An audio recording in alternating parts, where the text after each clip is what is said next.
ದಸರಾ ಮುಗಿದ ಬೆನ್ನಲ್ಲೇ ಯಾವ ರೀತಿ ಗೊಂದಲ ಸೃಷ್ಟಿಯಾಗಿತ್ತು ಅನ್ನೋದ್ರ ಬಗ್ಗೆ ಸಾರ್ವಜನಿಕರು ಆಕ್ರೋಶ ವ್ಯಕ್ತಪಡಿಸುತ್ತಿರುವಂತಹ ಸಂದರ್ಭದಲ್ಲೇ ಮೈಸೂರಿನ ಹೃದಯ ಭಾಗದಲ್ಲಿರುವಂತಹ ದೊಡ್ಡಕೆರೆ ಮೈದಾನದಲ್ಲಿ ಕಾರ್ತಿಕ್ನ ಸಹಚರನ ಕೊಲೆ ಆಗುತ್ತೆ. ಅದಾಗಿ ಸಾವರಿಸಿಕೊಳ್ಳುವಷ್ಟರೊಳಗಡೆ 9 ವರ್ಷದ ಬಾಲಕಿಯ ಮೇಲೆ ಅತ್ಯಾಚಾರ ನಡೆದು ಮತ್ತೆ ಅಲ್ಲೇ ಕಗ್ಗೊಲೆ ಆಗುತ್ತೆ. ಮೈಸೂರಿನಲ್ಲಿ ಏನಾಗ್ತಾ ಇದೆ? ಮೈಸೂರು ಹೇಳಿ ಕೇಳಿ ಪ್ರಜ್ಞಾವಂತ ಜನರಿರುವಂತ ಊರು. ಇಲ್ಲಿ ಕ್ರೈಮ್ ಗಳಾದ್ರೆ ಎಲ್ಲೇ ಒಂದ್ ಸಣ್ಣ ಘಟನೆ ಆದ್ರೆ ಮೈಸೂರಿಗರಿಗೆ ನೋವಾಗುತ್ತೆ. ಒಂದು ಒಗ್ಗಟ್ಟಾಗಿ ಯೋಚನೆಯನ್ನ ಮಾಡ್ತಾರೆ. ಇಲ್ಲಿ ಸೆನ್ಸ್ ಆಫ್ ಓನಿಂಗ್ ಇದೆ, ಬಿಲಾಂಗಿಂಗ್ನೆಸ್ ಇದೆ. ಇಂಥ ಮೈಸೂರಿನಲ್ಲಿ ಈ ರೀತಿ ಪೈಶಾಚಿಕ ಘಟನೆಗಳು ನಡೀತಾ ಇರೋದು ನೋಡಿ ಜನಕ್ಕೆ ದಿಗ್ಭ್ರಮೆನೂ ಆಗಿದೆ. ಒಂದ್ ರೀತಿ ನಮ್ಮ ಮೈಸೂರಲ್ಲಿ ಇಂಥದ್ದು ನಡೀತಾ ಇದೆಯಾ ಅಂತ ಹೇಳಿ ಎಲ್ಲರ ಎದುರುಗಡೆ ನಾಚಿ ತಲೆ ತಗ್ಗಿಸುವಂತ ಪರಿಸ್ಥಿತಿ ನಿರ್ಮಾಣ ಆಗಿದೆ. ಕಾರ್ತಿಕ್ನ ಸಹಚರನ ಕೊಲೆ ಆದ ಕೂಡಲೇ ಎಚ್ಚೆತ್ಕೊಳ್ಬೇಕಿತ್ತು. ಅದ್ರ ಬೆನ್ನಲ್ಲೇ 9 ವರ್ಷದ ಬಾಲಕಿ ಹಕ್ಕಿ ಪಿಕ್ಕಿ ಜನಾಂಗದ ಒಂದು ಬಾಲಕಿ ಅಲ್ಲಿ ಬಲೂನ್ ಮಾರಾಟ ಮಾಡುತ್ತಿದ್ದ ಬಂದು ಬಾಲಕಿಗೆ ರಾತ್ರಿ ಪೇರೆಂಟ್ಸ್ ಜೊತೆ ಮಲ್ಕೊಂಡಿರೋರ್ನ, ಅದು ದೊಡ್ಡಕೆರೆ ಮೈದಾನ ಮೈಸೂರಿನ ಹೃದಯ ಭಾಗದಲ್ಲಿ ಅಪ್ಪ ಅಮ್ಮನ ಜೊತೆ ಮಲ್ಕೊಂಡಿರುವಂತ ಬಾಲಕಿನ ಎತ್ಕೊಂಡು ಹೋಗಿ ಅತ್ಯಾಚಾರವನ್ನ ಮಾಡಿ ಕೊಲೆಯನ್ನ ಮಾಡ್ತಾನೆ ಅಂತಂದ್ರೆ ಏನ್ ಹೇಳ್ಬೇಕು? ಮೈಸೂರಿನಲ್ಲಿ ಡ್ರಗ್ ಫ್ಯಾಕ್ಟರಿ ನಡೀತಾ ಇರ್ತದೆ. ಮಹಾರಾಷ್ಟ್ರದ ಪೊಲೀಸರು ಇಲ್ಲಿ ಬಂದು ಅರೆಸ್ಟ್ ಮಾಡ್ಬೇಕಾಗುತ್ತೆ. ದಸರಾ ಟೈಮ್ ಅಲ್ಲಿ ವ್ಯಾಪಾರಸ್ಥರು ಬಹಳ ಜನ ಬರ್ತಾರೆ. 16 ವರ್ಷದಿಂದ ಆ ಬಾಲಕಿಯ ಕುಟುಂಬದವರು ಬರ್ತಾ ಇದಾರೆ. ಹಕ್ಕಿ ಪಿಕ್ಕಿ ಜನಾಂಗದವರು ಬರ್ತಾರೆ, ಬಲೂನ್ ಮಾರ್ತಾರೆ. ಇಲ್ಲಿ ಭದ್ರತೆಯನ್ನು ಒದಗಿಸಬೇಕು, ಅದ್ರ ಬಗ್ಗೆ ಗಮನ ಹರಿಸಬೇಕು ಅನ್ನೋದನ್ನ ಈ ಸರ್ಕಾರಕ್ಕೆ ಗೊತ್ತಿರ್ಬೇಕಲ್ವಾ? ಅದನ್ನ ನಾನು ನೋಡ್ತಾ ಇದ್ದೀನಿ. ನಮ್ಮಲ್ಲಿ ಬಹಳಷ್ಟು ಜನ ನಮ್ಮ ಸರ್ಕಾರದಲ್ಲಿ, ನಮ್ಮ ಕರ್ನಾಟಕ ಸರ್ಕಾರದಲ್ಲಿ ಕೂಗುಮಾರಿಗಳಿದ್ದಾರೆ. ಏನಂದ್ರೂ ಕಾಮೆಂಟ್ ಮಾಡ್ತಾರೆ. ಯುಕ್ರೇನ್ ಅಲ್ಲಾದ್ರೂ ಕಾಮೆಂಟ್ ಮಾಡ್ತಾರೆ, ರಷ್ಯಾದಲ್ಲಾದ್ರೂ ಕಾಮೆಂಟ್ ಮಾಡ್ತಾರೆ, ಅದೇ ರೀತಿನಲ್ಲಿ ಗಾಜಾದಲ್ಲಾದ್ರೂ ಕಾಮೆಂಟ್ ಮಾಡ್ತಾರೆ. ಅಮೆರಿಕನ್ ಪ್ರೆಸಿಡೆಂಟ್ ಡೊನಾಲ್ಡ್ ಟ್ರಂಪ್ ಏನ್ ಮಾಡ್ದ ಏನ್ ಮಾಡಿಲ್ಲ ಅನ್ನೋದ್ರ ಬಗ್ಗೆ ಕಾಮೆಂಟ್ ಮಾಡ್ತಾರೆ. ಆದ್ರೆ ಮೈಸೂರಿನಲ್ಲಿ 9 ವರ್ಷದ ಬಾಲಕಿ ಮೇಲೆ ಅತ್ಯಾಚಾರ ನಡೆದಿದೆಯಲ್ಲ, ಒಬ್ಬನಾರ ಬಾಯಿ ತೆರಿತಾ ಇದ್ದಾನ? ಮಾನ್ಯ ಮುಖ್ಯಮಂತ್ರಿಗಳ ಬಾಯಿ ತೆರಿತಿದಾರ? ಯಾರ ಸಿಕ್ತವ್ರನ್ನೆಲ್ಲ ಗದರಿಸುವಂತ ಡಿ ಕೆ ಶಿವಕುಮಾರ್ ಬಾಯಿ ತೆರಿತಿದಾರ? ಎಲ್ಲದಕ್ಕೂ ಬಾಯಿ ಹಾಕುವಂತಹ ಪ್ರಿಯಾಂಕಾ ಖರ್ಗೆ ಮಾತಾಡ್ತಿದಾರ. ಅಂತಾರಾಷ್ಟ್ರೀಯ ವಿಚಾರಗಳ ಬಗ್ಗೆ ಎಲ್ಲ ನಾನು ಬಹಳ ಪ್ರವೀಣನ್ ತರ ಇಲ್ಲಿ ಅದಿರನ್ನ ಲಪಟಾಯಿಸುವಂತಹ ಲಾಡು ಮಾತಾಡುವಂತ ಲಾಡು ಇದ್ರ ಬಗ್ಗೆ ಧ್ವನಿ ಎತ್ತಿದಾರ. ಅಲ್ಲಿ ಯಾರ ಚಿಕ್ಕಬಳ್ಳಾಪುರದಲ್ಲಿ ಒಬ್ಬ ಕೂಗು ಮಾರಿದಾನ, ಅವನು ಮಾತಾಡ್ತಿಲ್ಲ. ಇಲ್ಲೊಬ್ಬ ಬಂದು ಯಾವಾಗ್ಲೂ ಕೂಡ ಮುಟ್ಟಾಳ ವಕ್ತಾರ ಇದಾನೆ, ಅವನು ಮಾತಾಡ್ತಿಲ್ಲ. ಅನ್ನ ಮೈಸೂರಿನಲ್ಲಿ ಯಾರ ಪಾಪದವ್ರ ಜೀವಕ್ಕೆ ಬೆಲೆ ಇಲ್ವಾ?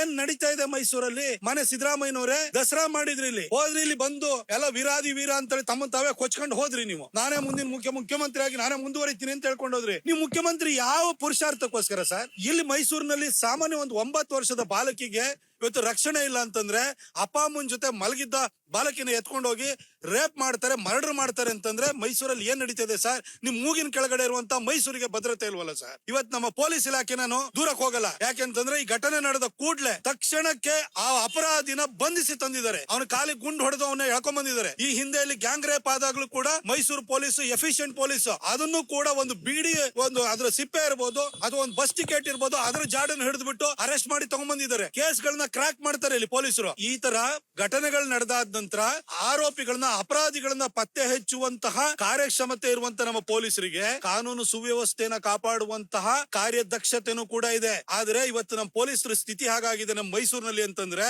ಇವರು ನಳಪಾಕಲ್ಲಿ ಕಾಫಿ ಕುಡಿಯಕ್ ಹೋದ್ರೆ ಇವ್ರಿಗೆ ಅಲ್ಲಿ ಹೋಗಿ ಪೊಲೀಸರು ಜೀಪ್ ಹಾಕೊಂಡು ನಿಂತಿರ್ಬೇಕು. ಇವ್ರಿಗೆ ಪ್ರೋಟೋಕಾಲ್ ಕೊಡ್ಬೇಕು, ಸೆಲ್ಯೂಟ್ ಹೊಡಿಬೇಕು. ಮೈಲಾರಿ ದೋಸೆ ತಿನ್ನಕ್ ಹೋದ್ರೆ ಅಲ್ಲಿ ಹೋಗಿ ನಿಂತಿರ್ಬೇಕು. ಇವರಿಗೆ ಮೈಸೂರು ರಿಫ್ರೆಶ್ಮೆಂಟ್ ಅಲ್ಲಿ ಇಡ್ಲಿ ತಿನ್ನಕ್ ಹೋದ್ರೆ ಅಲ್ಲಿ ನಿಂತಿರ್ಬೇಕು. ಸಿದ್ದರಾಮಯ್ಯನವರು ವಿಮಾನದಲ್ಲಿ ಬಂತು ಅಂದ್ರೆ ಏರ್ಪೋರ್ಟ್ ಅಲ್ಲಿ ಸೆಲ್ಯೂಟ್ ಹೊಡೆಯಕ್ ನಿಂತಿರ್ಬೇಕು. ಇಲ್ಲ ಬೈ ರೋಡ್ ಬರ್ತಾ ಇದಾರೆ ಅಂತ ಹೇಳಿದ್ರೆ ಅಲ್ಲಿ ಹೋಗಿ ಶ್ರೀರಂಗಪಟ್ಟಣ ಬಾರ್ಡ್ ಅಲ್ಲಿ ಹೋಗಿ ನಿಂತಿರ್ಬೇಕು. ಪೊಲೀಸರನ್ನ ಬರೀ ಪ್ರೋಟೋಕಾಲ್ ಕೊಡೋದಕ್ಕೋಸ್ಕರ, ಸೆಲ್ಯೂಟ್ ಹೊಡಿಸ್ಕೊಳ್ಳೋದಕ್ಕೋಸ್ಕರ ಈ ಸರ್ಕಾರ ದುರ್ಬಳಕೆಯನ್ನು ಮಾಡ್ತಾ ಇದೆ. ಅದಕ್ಕೋಸ್ಕರ ಮೈಸೂರಿನಲ್ಲಿ ಈ ರೀತಿಯ ಘಟನೆಗಳು ಸಂಭವಿಸ್ತಾ ಇದಾವೆ. ಇಲ್ಲಿ ನಮ್ಮ ಉಸ್ತುವಾರಿ ಸಚಿವರು ಇದ್ದಾರೆ. ಉಸ್ತುವಾರಿ ಸಚಿವರು ಏನಕ್ಕಿರೋದು? ಏನ್ ಕಾನ್ಸ್ಟಿಟ್ಯೂಷನ್ ಪ್ರಿಯಾಂಬಲ್ ನ ಬೋರ್ಡ್ ಹಾಕ್ಸೋದು, ಓದಿಸೋದು? ನೀವು ಕಾನ್ಸ್ಟಿಟ್ಯೂಷನ್ ಪ್ರಿಯಾಂಬಲ್ ಏನ್ ಹೇಳುತ್ತೆ ಸರ್? ಮನುಷ್ಯನಿಗೊಬ್ಬನಿಗೆ ಸಾಮಾಜಿಕ ನ್ಯಾಯ ಕೊಡಬೇಕು, ಆರ್ಥಿಕ ನ್ಯಾಯ ಕೊಡಬೇಕು, ಅವ್ರಿಗೆ ರಕ್ಷಣೆ ಕೊಡಬೇಕು ಅಂತ ಪ್ರಿಯಾಂಬಲ್ ಹೇಳಲ್ವಾ? ಬರೀ ಪ್ರಿಯಾಂಬಲ್ ಓದಿಸ್ಬಿಡು, ಅಲ್ಲಿ ಅಂಬೇಡ್ಕರ್ ಬಾಯಲ್ಲಿ ಅಂಬೇಡ್ಕರ್ ಬರುತ್ತೆ.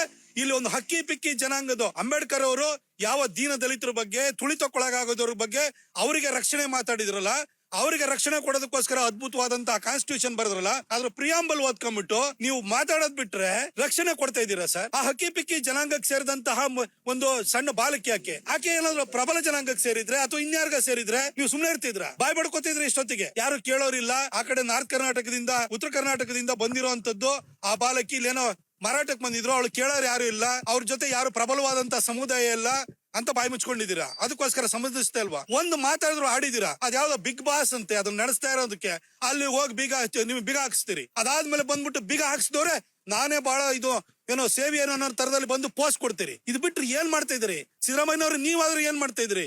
ಏನ್ ನಿಮಗೆ ಅಂತ ಕಾರಣ ಇಲ್ದಂಗ ಆಗೋಯ್ತಾ?